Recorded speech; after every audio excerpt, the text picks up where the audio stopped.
પવિત્ર પુરુષોત્તમ માસની પૂર્ણાહુતિ થઈ છે।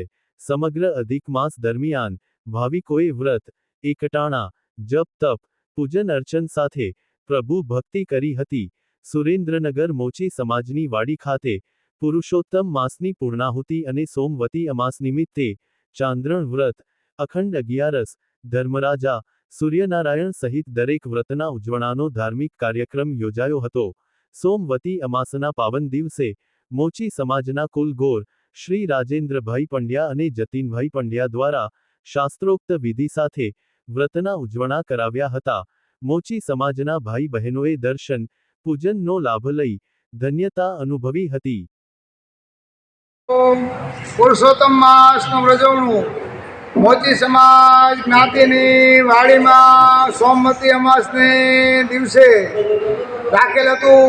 એમાં સર્વ જ્ઞાતિજનોએ તન મન ધનથી ભાગ લીધો હતો અને સર્વજનો જ્ઞાતિજનો આવીને ઉજવણાનું અને દીપાવલ હતું। આ ઉજવણું પૂર્ણ પુરુષોત્તમ ભગવાનની પ્રીતિ અર્થે કરેલું હતું। પુરુષોત્તમ ભગવાનની પ્રીતિ 3 વર્ષે થાય છે। 1 મહિનાનું વ્રત કરવાથી 3 વર્ષનું પુરુષોત્તમ માસમાં ફળ મળે છે।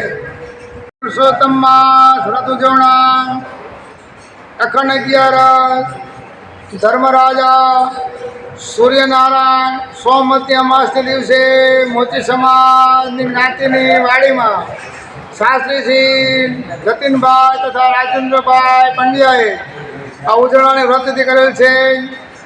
100 થી 108ના ઉજવણા હતા। ધર્મરાજા સૂર્યનારાયણના તન મન ધનથી સોમવતી અમાસના દિવસે ઉજવણા કરેલ છે અને સાથે સાથે બધા વ્રતના સંકલ્પ જ્ઞાતિજનોને રાજુભાઈ અને શ્રી જતીનભાઈ શાસ્ત્રીએ કરાવેલ છે।